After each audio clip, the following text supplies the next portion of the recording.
Hey, fellow traveler. Welcome to the Third Eye Awakening podcast, a show where we talk all about spiritual and psychic awakening, magic, the shift from 3D to 5D, star seeds, ascension, multiple timelines, multiple dimensions, the universe, the multiverse, the Akashic records, all the good things. I am your host, Amy Belair, and I'm so glad to have you here with me today. Okay, let's do this. Hi, everybody. Welcome back for another episode. Today, I'm really excited to have a conversation with my friend, Amy. I met her through an Akashic reading at the beginning of, I guess it was about a year ago now. And she's joined a couple of my programs, and she's a member of Soul Space. And we've just had a lot of virtual conversations over the year. And I just think she's fantastic, and she's got some really cool experiences to share. So welcome, Amy. Thank you. Thank you for having me. I'm really excited to be here and to share this experience with everyone. Yeah, I'm living in upstate Washington. My husband and my dog. We love it up here because of the outdoors, the access to the outdoors. We live right at the base of the Cascade Mountains. So there's plenty of hiking and outdoors, woods to explore. Yeah, and I'm an artist, and I have an Etsy shop, and what else? I'm a virtual assistant now. And so I'm trying to get that up and running. And I'm a military spouse as well, so I think that's impacted my journey in some ways over the last 3 or 4 years. Yeah, I just really enjoy everything magical. So, yeah, and you're a very magical being yourself. Thank you. And I've always been interested in magic, but not really like knowing it was magic, you know? Mm-hmm. So before I get you to tell me all the juicy details about your spiritual awakening, what does spiritual awakening really mean to you personally? Waking up to yourself, to who you really are Mm. in this earth spacesuit, I guess. It reminds me of coming home to something you've always known. Mm. Yeah, totally. And I completely agree that we're wearing earth suits. Yeah. We're like, mysteriously infinite beings in an earth suit. Beautiful. So why don't you, you can just start wherever you want. I always like to ask. I feel like it's so nice to kind of have a linear narrative, but I'm also like, sometimes these things don't really feel linear. But like what has your spiritual awakening unfolding been like for you? And do you kind of remember when it started and what sort of triggered it? I think, I was thinking about this the other day, and I think that my awakening in some ways started the moment I was born. I can remember being really young, like 3 or 4, and just being keenly aware of my surroundings, but not really having obviously the way to explain it verbally, just feeling inside that I was different, I guess.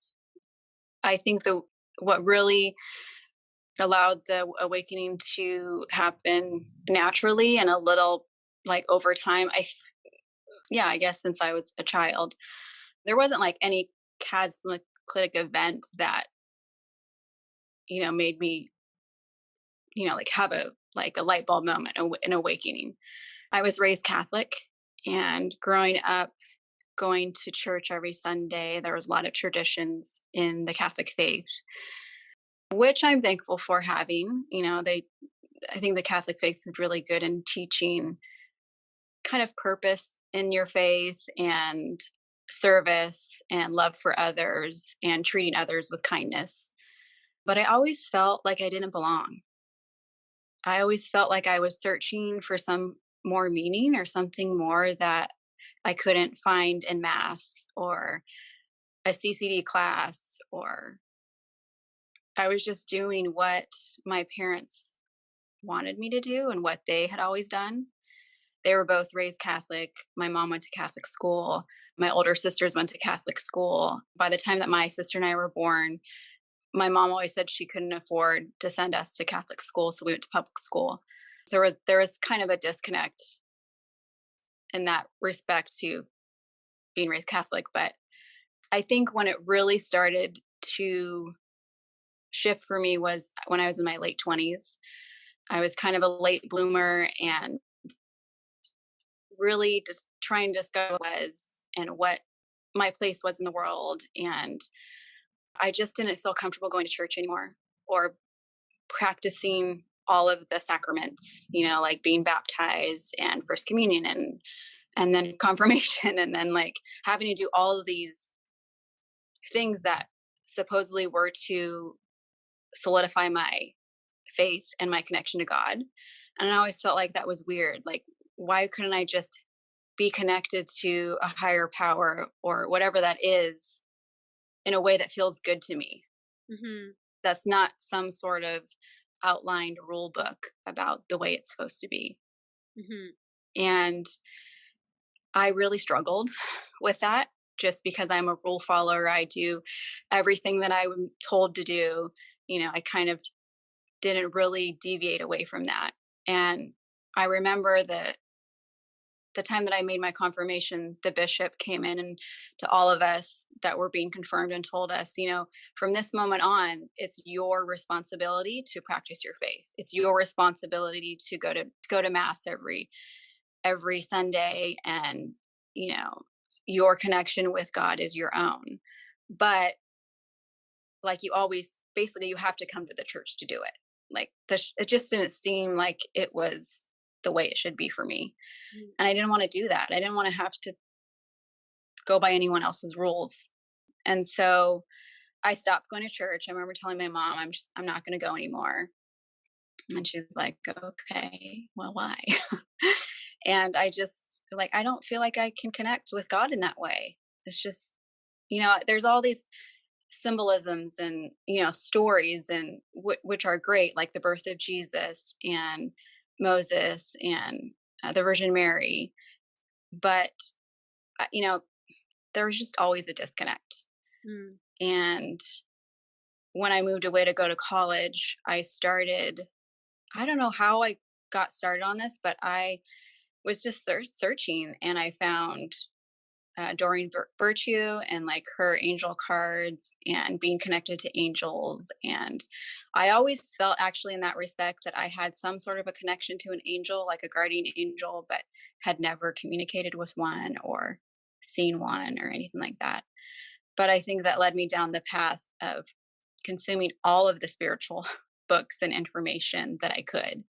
I remember at one time lived down the street from a library, and I would drive there almost every day. And I would go into the library and I would wait to see, like, feel what books I should be going to read and what books I should be checking out. And I always was going to the new age section. I was always being led there and just, checking out all the books I could and reading all the stuff that I could about spirituality and angels and heaven, and but like beyond that, like meditation and like your thoughts become things. And then I discovered Wayne Dyer and my mind was blown, about how law of attraction, and it's just was so exciting and so fun to discover this whole other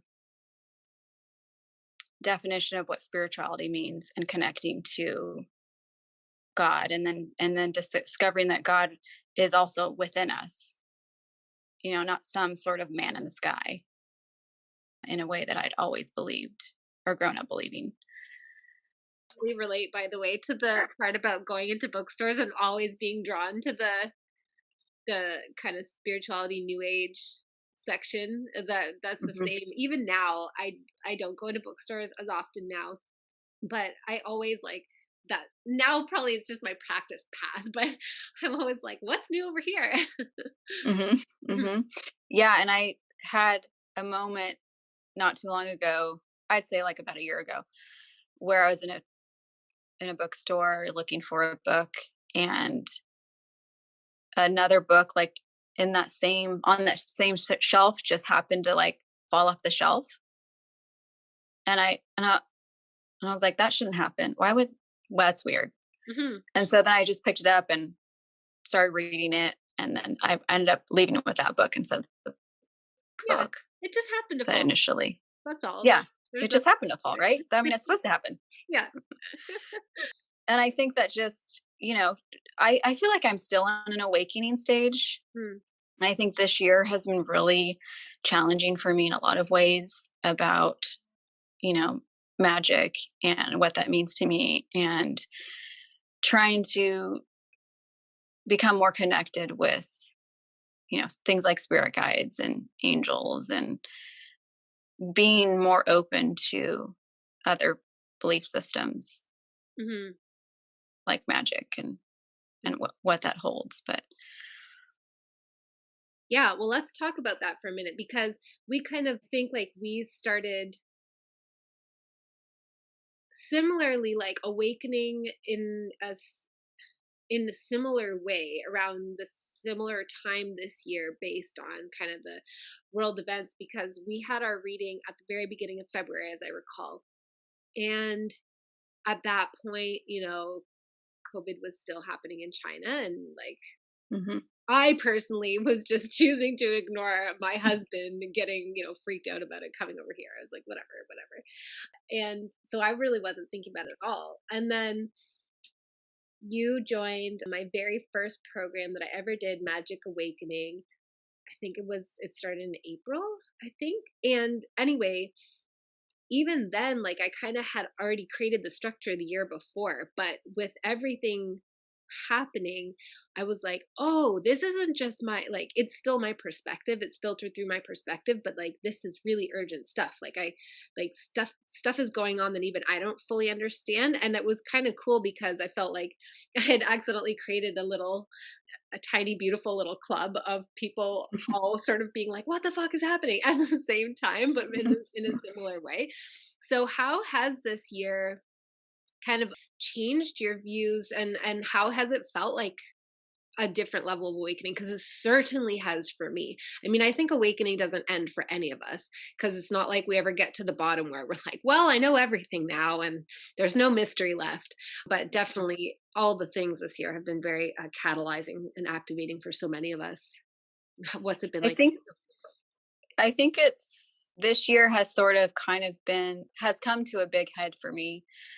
I felt last year in December that something was brewing, I guess. Something just felt really heavy that I couldn't explain.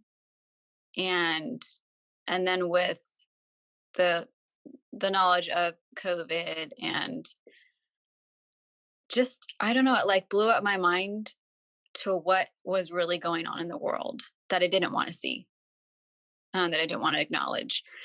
I think that for a really long time, as a lot of people do, you kind of just get stuck in a bubble, and you only, or for me anyway, I only just really saw what I wanted to see. And kind of funny too is before this whole COVID thing and that started to happen, I was never really interested in like world politics and stuff going on in the United States on a political level.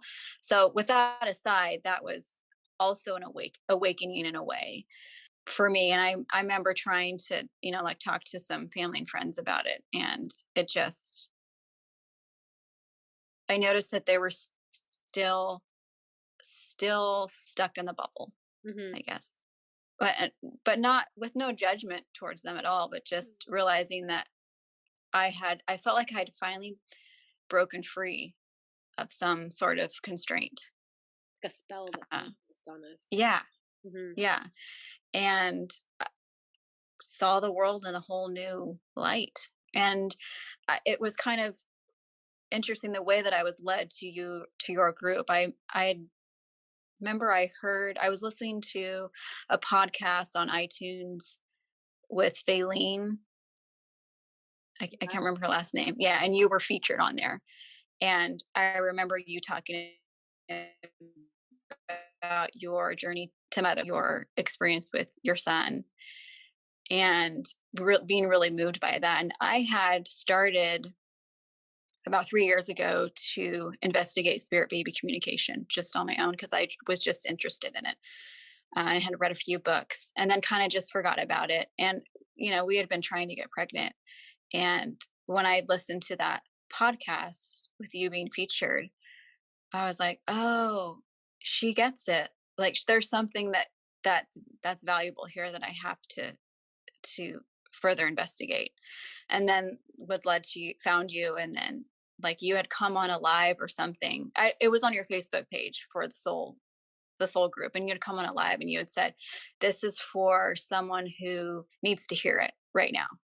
And you did this little spiel on spirit baby or whatever. And I felt like you were talking directly to me in that moment. And I know that that's how it works. That's how information gets passed to us. That's how, like, when you can't see the way or you don't know how things are going to work out or how you get information, it just comes to you, and that's, for me, that's, via spirit guides or, you know, loved ones in spirit or something Or to book get me that on a information. bombshell. Yeah, and that too. Yeah. And it's just for me, being more open to that, to it coming in a different way. That part of it is really exciting to me and really magical because I think I had Akashic Records reading in the past, like a long time ago, and I had a Reiki healing session. And I remember telling my friend about it at the time. And she said, well, if it's true for you, like if it exists for you, if you believe it, if you feel it, then it's true for you. Like it exists for you. Like don't question it. Like it's just the way it is. And I always remember that whenever I have magical experiences, and there have been things along the path that have happened that there's no rhyme or reason for, I can't explain, but it just further solidifies my belief in the fact that we're all here for some reason. We're all here for a purpose, and it's okay to believe in something different, something outside of ourselves, something new, because you never know what the magic or how the magic's going to come to you, Hmm. but that it exists for all of us, you know. Yeah. I love that. That's really beautiful, and I believe that so much too, that like it really exists for all of us. And our linear brains want to know how and where everything is coming from. Like it wants to know how and where the money is coming from. It wants to know how and where the guidance is coming from, the answers, the magic, like what's the plan? What's the plan? Like it really wants to be able to predict everything. But the nature of magic is to take us by surprise in those moments where like it gets through the cracks of that insistent part of ourselves that like wants to control everything. And that, Hmm. to me, that's really what magic is. I even sometimes I feel funny using the word because there's magic and then there's magic, and I don't like it's the same word. So I'm not really, when I talk about magic, I'm not really talking about magic spells per se. I'm talking about that, I don't know, it's that quality of life that you can't really define, you can't put your finger on, but it shows up and it brightens your life or guides you somewhere, or like ties up a loose end or whatever, that just makes you Hmm. feel like, oh, like it's not as gray and bland as it can sometimes seem. There's like sparkle and color and, Hmm. yeah, all that stuff. Hmm. So I love that you mentioned that too, that the guidance comes in ways that whatever way. Basically, it's like the path of least resistance. Like if it can get your attention and focus you, then you just hear it. And what your friend said is so, to me, it's so true. And that's really like kind of the cornerstone to developing your own relationship with your magic and the magic of life and our own intuition, is like acknowledging that, like if it feels real to you, if it feels true, if it exists, if it changes something within you, then it's real. Like you don't need any more proof than that. You don't need any more outside validation than that. It's a real thing for you. And Mhm. that's all anything really is anyway. Yeah. Yeah. The beautiful thing about, like the group like yours is it gives us sort of this safe container to talk about these things, because for so long I never shared any of this stuff with anyone just because I didn't know how to talk about it or how to bring it up, or Mm, so much fear of judgment, yeah. uh, or like being ostracized for believing in a different way. And I think actually the only person I ever really talked about this stuff with was my mom. I just felt like that was a safe, relationship to talk freely, like not in like a this is how it is way, but like, oh, I've been learning this new thing and I'd like to talk to you about it. And did you know that, God is everywhere, and not really just, Yeah. more in a gentle, expansive way. Mhm. And she was always really receptive. And so that really helped me to further my path, I guess, my soul purpose path. And just learning, like having readings with you and learning that the soul purpose is so different than what you think it is.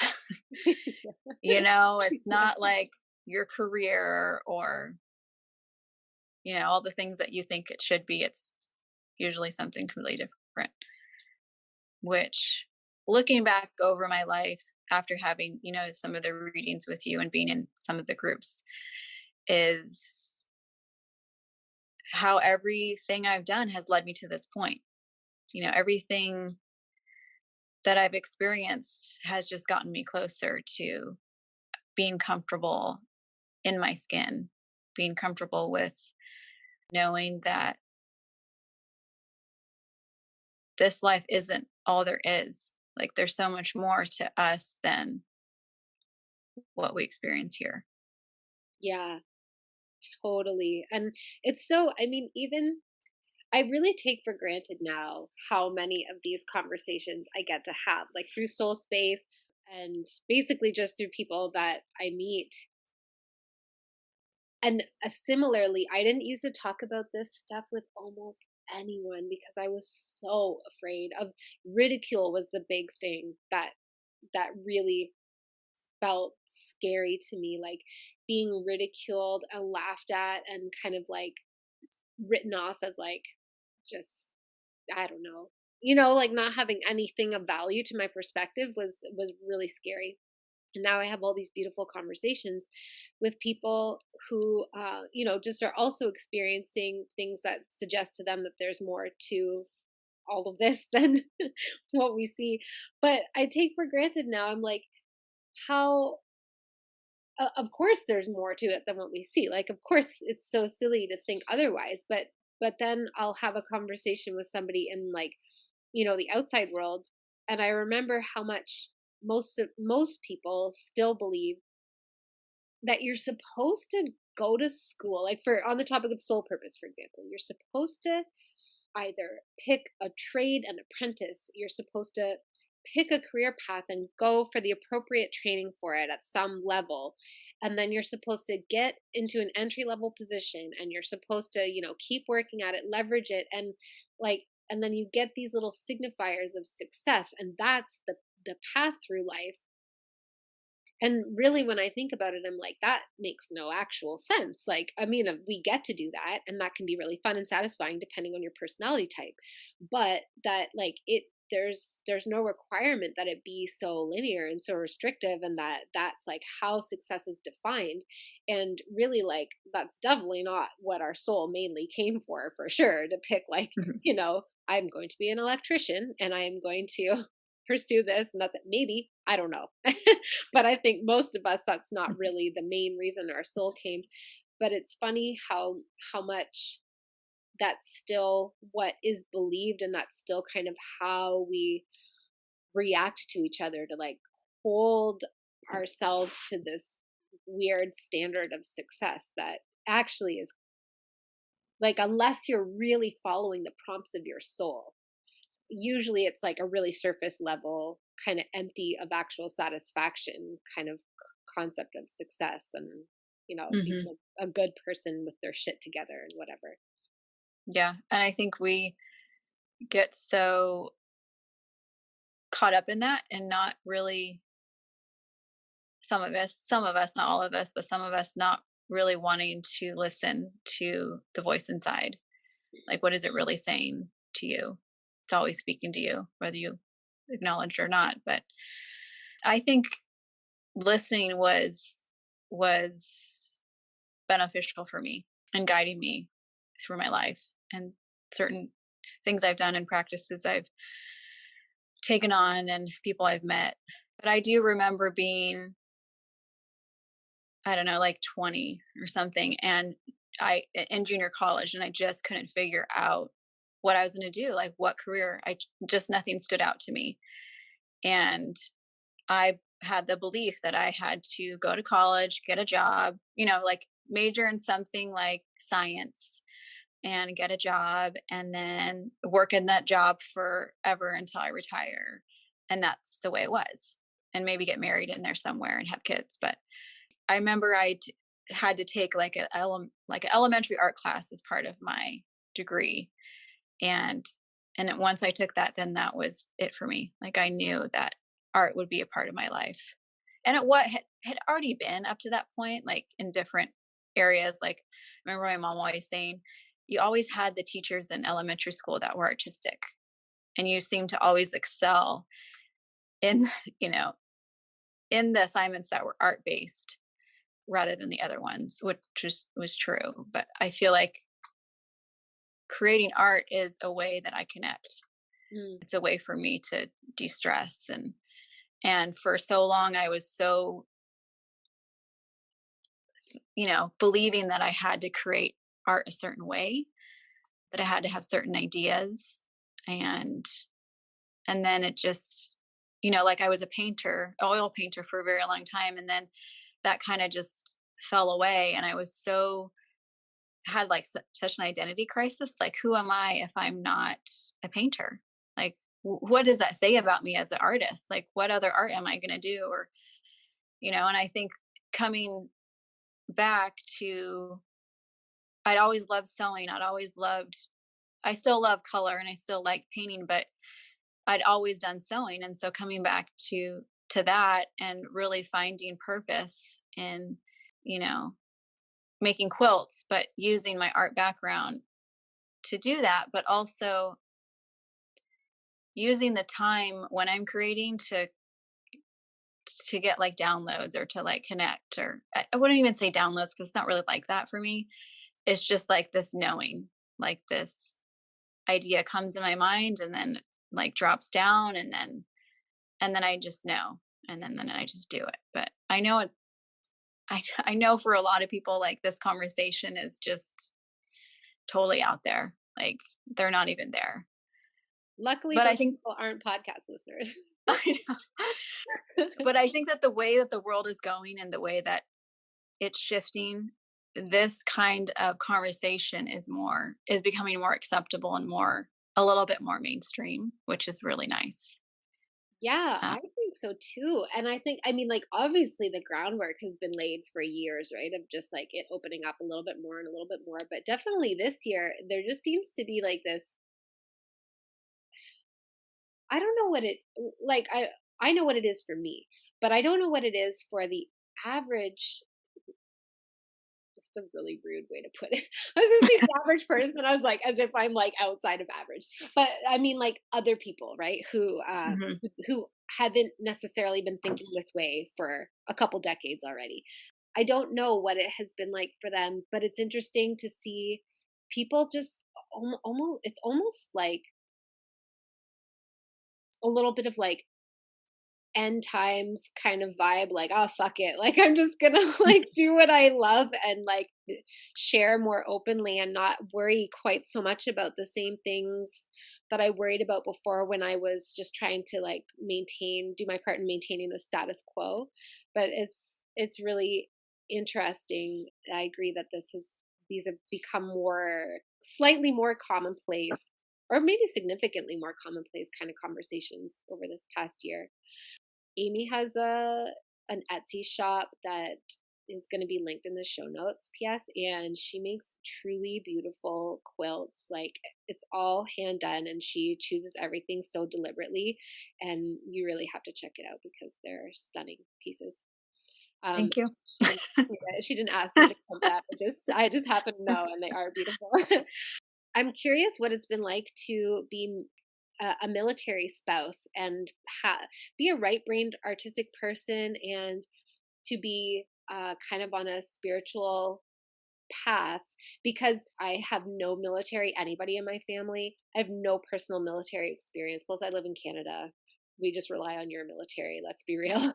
And so my perception of the military is that it's very linear, very structured, very regimented, and that creates a bunch of boxes where like your belief has to fit in these boxes.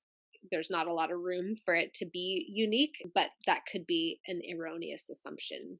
So please call me out on it if it is. But It sounds a little accurate. I mean, I before I married my husband, I didn't have really much exposure or any exposure to the military lifestyle. It always seemed to be like mysterious this mysterious thing that existed outside of all of us, you know. mm, My dad was in the Air Force, but he just served I think 4 years and then he wasn't career, but it's very different I think for those of us who have spouses that are career because our lives are very much dependent on their work schedule, their work assignments. Like I said, we move a lot, and it just depends on what the needs are of the service member. But like this kind of stuff isn't really talked about in those circles. But I do realize that there is a lot of struggle with spouses because we're alone a lot. We're alone with kids. A lot of the times, if our husbands or our partners are deployed in a way from us, and yeah, I think like in a way, marrying my husband sort of expanded my awareness and my magic even more, if that makes sense. Just personally, like it I know that I've changed and grown a lot in the last 3 years we've been married. Like I've moved 5 times in the last 3 years, which really feels like a lot to me.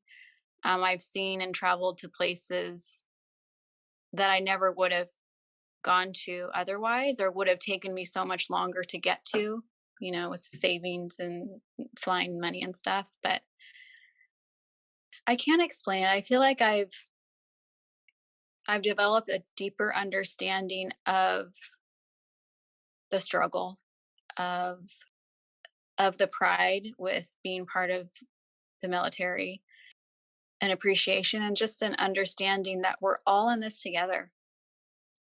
I mean, just like you are in what we call in civilian life. I mean, we're all, you know, going through life doing the best we can mhm. with what we have.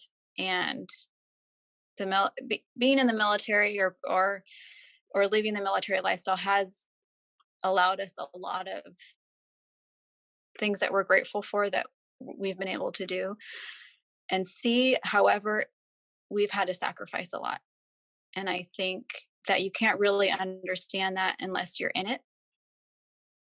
But in a way, tried to connect more with myself and and in meditation and trying to do all of the things that bring me so much comfort, and knowing that I'm not alone in all of this, that, we're all we're all loved, sorry, we're all connected. And it's almost like I needed to be a part of this to kind of really solidify Mm, that need for community. And yeah, I can't explain it. It's just it was part of my path yeah. for sure. Like part of my soul purpose for sure. I've worked in a lot of different jobs over the last, couple of years, and worked with some not so pleasant people. And I've always felt like I had a way of taking their negative energy and like processing it in a way that is beneficial for them, if that makes sense. Oh, So, it makes okay. sense to me.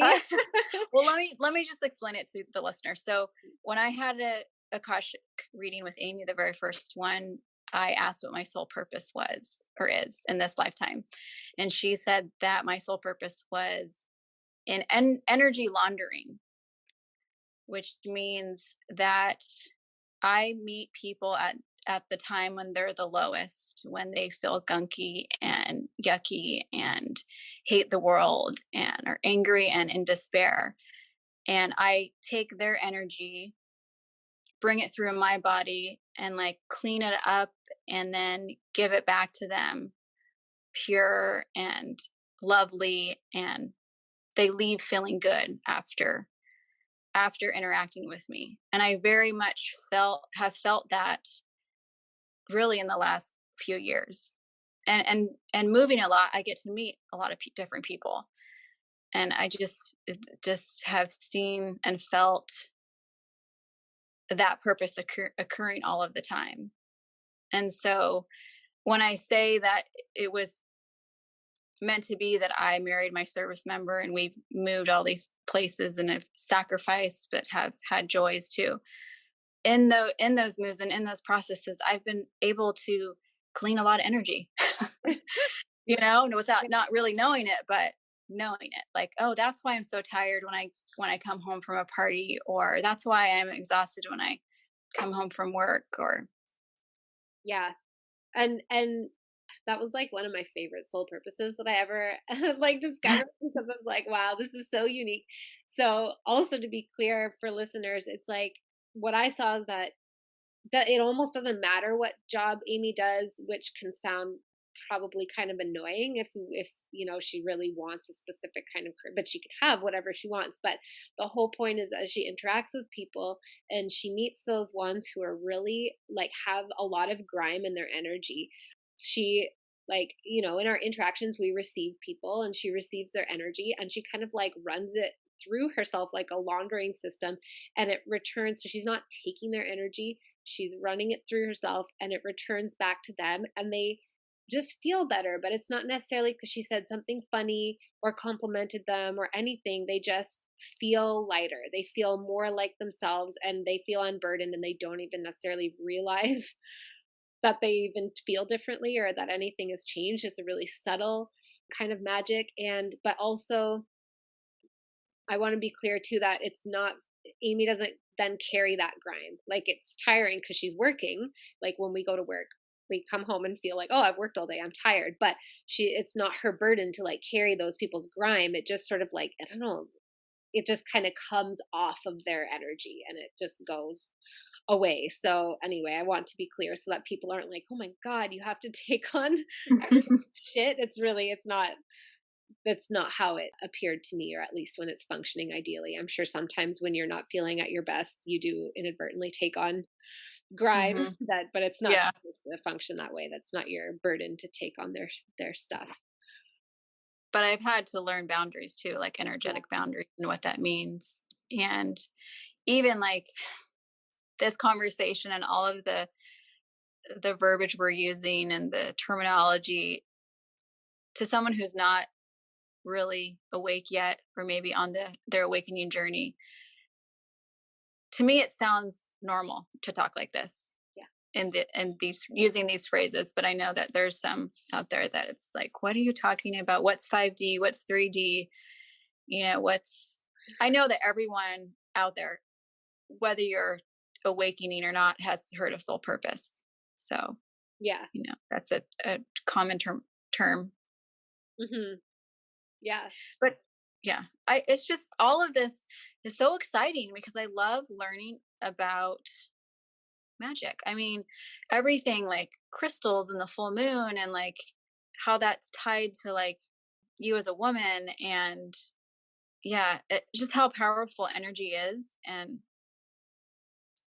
chakras and meditation and connecting with guys. I mean, I still have a lot to learn. I don't feel like I really quite have a quite grasp, but it's all very exciting. And when things magical happen, it's just like, oh yeah, this is juicy.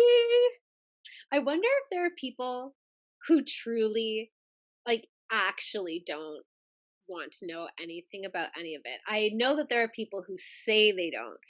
My hypothesis is that it feels really unsafe to them. It really, really feels so foreign and not like anything that they can understand within the, like, kind of like how you were saying at the beginning, how you're a rule follower. Like, if you feel like you've figured out how to fit in society without too much drama, then you probably don't want anything to rock the boat. But that's not the same thing as not being interested, right? It's just being like, no, like, I've got it figured out. Don't shake my shit up by like talking to me about all this weird woo woo bullshit. I consider that to be defensiveness rather than actually like not being interested. Cause I mean, everybody isn't like me and I acknowledge this, but like, I just find it so interesting too that I'm like, how can anybody not? It's so cool. There's so much there. It's like a never ending unfolding mystery. Hmm. What do you think? Oh, do you meet people like other military spouses or military members who are like seem like they truly just not interesting to me in any way? Exactly. Yeah, you do. Yeah. Yeah, I do. I don't meet anyone. I haven't met anyone as of, well, yeah, I haven't met anyone personally that is interested in anything like this or has these conversations or uses these kinds of terms. I know that the military is there's a lot of people that believe in God and are Christians and go to church and things like that. I don't do any of those things. So I feel like there's a little bit of a disconnect there, but there is actually a podcast that I listen to that's run by military spouses, and they have a few times talked about meditation and ghosts and spirits and things, but not in a but like in a scary way, like Halloween, like when the spirits come out, and Oh, okay. I see. but also like that, but then also like their own experiences with spirit. But that's really about it. I don't really talk to I really have to feel it out when I meet someone in the military community about this kind of stuff. But For I sure. know there's a lot of people, well, from what my husband says, there's a lot of people that believe in conspiracy theories, like aliens and, flying saucers and Oh, I bet in the military because when like is that what he's talking about? Like a lot of people in the Mhm. military? For sure, because it's a hierarchical structure of need to know. And so there's always stuff you don't need to know, but you know it's Mhm. going on. So of course Yes. you're going to believe in conspiracies because Yeah. you're like living in a conspiracy protective structure. Yeah. And but I also think there's a big demographic that just doesn't want to go there because it's too scary or they're not too sure about what it means. I mean, I've had conversations with my husband here and there about my own experiences, and being able to talk about it with him for sure helps. But I mean, he's had some experiences that I've never had. Like, have you heard of shadow people? Yes, yeah. Yeah, so he's had some experiences with shadow people in the past. And so he's like, "Oh, you need to like," before he's like, "You need to listen to this there's this one podcast out there, and I forget the name of it right now, but it talks about all things conspiracy, like shadow people and aliens and different realms and timelines and things Is like it that." called The Confessionals? No, but That's I a have to look good at that one. one. Yeah.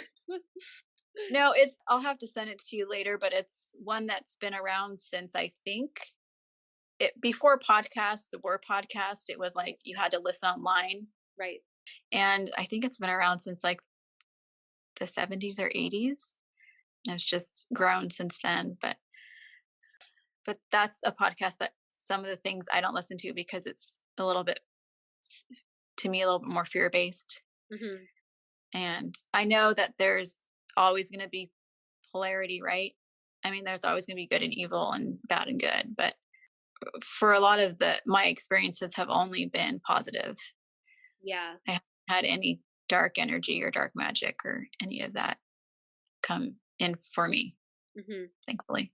Yeah. No, it's been the same for me. I've been really lucky. Like I've had that. Like I feel like they've been encounters with negative entities by proxy. Like negative entities attached to other people. And I felt the magnetism, like whenever I've been in states of prolonged, really deep depression, which hasn't happened for a long time, but I could feel like the way that creates a magnetic sort of pull to any disincarnate, identity thought form that matches that and then would like kind of attach. And I could feel sort of like, I don't know. This sounds really scary. It wasn't really like that, but it was almost like a feeling of tentacles wrapping around my thoughts and trying to coax them in that further in that direction because then it creates like a food source. But I've never felt actually invaded or bothered or threatened by dark beings, which I feel really lucky about. And so for me, spirituality is like it mostly is light and love. But I'm really lucky, but I definitely this year has also been really eye-opening for me to explore those topics further, which I think I just willfully was like, I don't want to know about those. And this year I'm a little bit more like, well, I guess they're fucking here. And they're playing their cards. So yeah. Do you ever feel like you're protected? Yeah, I I do. mean, when you say, like, when you go hiking in the woods or, a walk with your daughter or something, do you just Hmm. feel like there's something there with you? Yeah, I totally Yeah. do. I do. And I don't know what that means for people. Like I've definitely still had bad things, painful things happen to me and had my well-being threatened in this life. So I don't know what that means for people who don't feel like they're protected. Like I don't think I'm more important than anyone else. I just think I definitely feel the presence and like I know I could see ghosts and I know I choose to not see ghosts and there's nothing more to it than that. Like for some reason my psyche just can't handle that. And the same with astral projection. Like I never make it beyond the room because as soon as my logical brain figures out what's going on, it like sucks my consciousness back in. And I think it's just like my conscious psyche, it can't really handle that no matter how awakened and open minded I am to it. And I think that I have protective forces around me that make sure that that stuff doesn't, you know, screw my shit up too much. Do you feel that way? Yeah, I feel that way. I felt when I was living or when I was in college, I used to go run by the river a lot, like 3 days a week by myself. Sometimes I'd go like really in the morning or at dusk or in the rain or whenever I felt, I guess, called to go. And I never felt scared. Like I always felt safe. And then looking back over the years and talking to other people who had lived in the area and some of the crime that was happening or happened, and they're like, how could you do that? How could you live? I mean, how could you run by yourself and be a woman and not feel scared? And I was like, I never felt scared. I just always felt I was protected. I don't know. I can't explain it. One of those things you can't explain, but yeah, definitely. I felt it. Yeah, and that makes me think too of like when I was in my 20s and I lived in Toronto. Oh my god, I used to do stuff that now like I think it was at some point when my son was a little bit older and I kind of was like walking at night with my dog in my tiny small town and I was like this isn't safe. What am I doing? But previously I would walk in back alleys at night, but because the graffiti was cool and like I just wouldn't think anything of it, but it wasn't really naivety. It was like I just could feel that I was protected and even I remember talking to this guy, he was this homeless guy, and I was like, "Can I buy you a coffee or give you some money?" And we had this conversation before my shift started at work, and he said his name was Jack Crack, and he was like, and I told him I was just about to go to Europe, and he was like, "You need to stop just talking to people. Like, you're a young woman. People have bad intentions. They will hurt you because you're nice." And I was like, "Oh," like, but it wasn't really naivety. It was just like, "But don't you know I have a magic gift and I can talk to anybody I want?" And then, like, yeah, I don't know. At some point, I felt that kind of. It's not that it wore off, but I just realized, like, I suppose I have to do my part in participating with my guardian angels or whatever, and like also not, put myself in harm's way anymore. That's probably a good, wise thing to do. But yeah, I totally relate to what you're saying. I think I think we all have protection. Yeah, I do too. And again, like that, it brings up such an interesting point. And like maybe I'll end up talking to somebody who feels very much like they're not protected and I can ask them about it. But like, it doesn't, I think in my mind, it doesn't mean that bad things never happen or we never get hurt or we never experience trauma. I just think it's like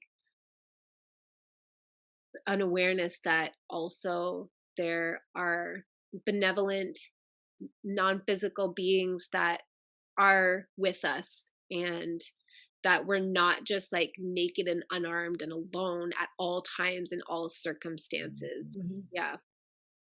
Hmm. Yeah. I think the whatever whatever magic or whatever things come through for anyone is just personal to you and the way it Hmm. happens for you. Like obviously doesn't come in the same way that it comes in for you.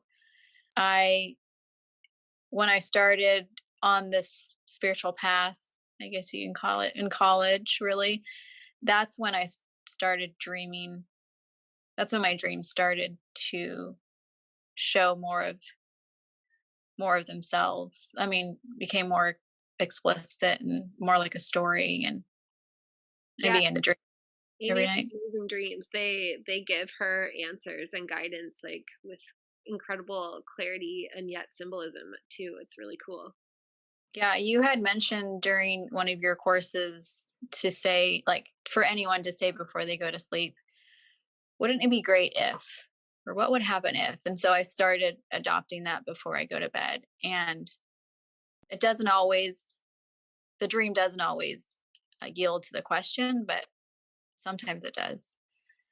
And Mhm. it's And I magical. think I think sometimes too, like, because that's something that we can do because I believe that our subconscious contains so much information, and this isn't even like necessarily like just a spiritual thing. It's like our subconscious contains like a huge amount of information that we've received and interpreted and interfaced with, but that our conscious mind didn't catch hold of because it wasn't relevant to the moment or whatever, or maybe it was and we just were full and so it gets stored in the cache.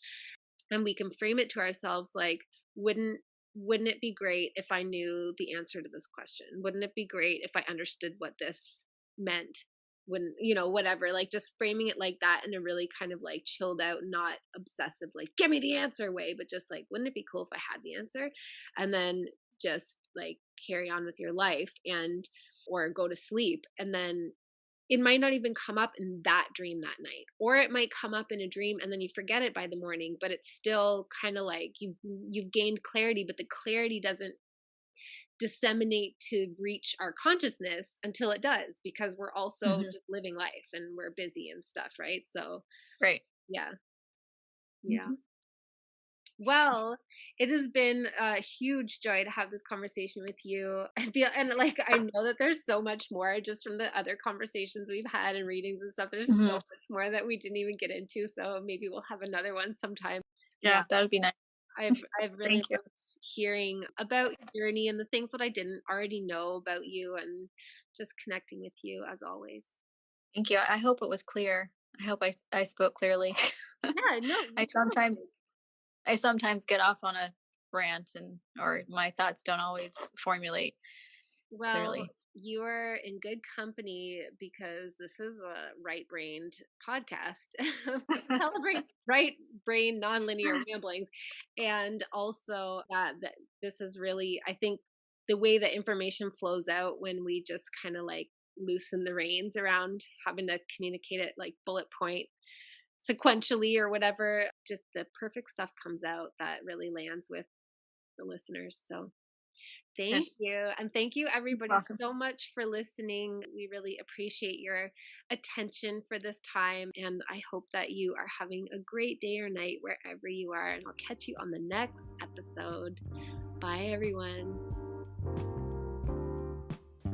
Thank you so much for being here with me on this episode. I appreciate you more than my words could ever say. Please remember to rate, review, subscribe, and share, and I will catch you on the next episode.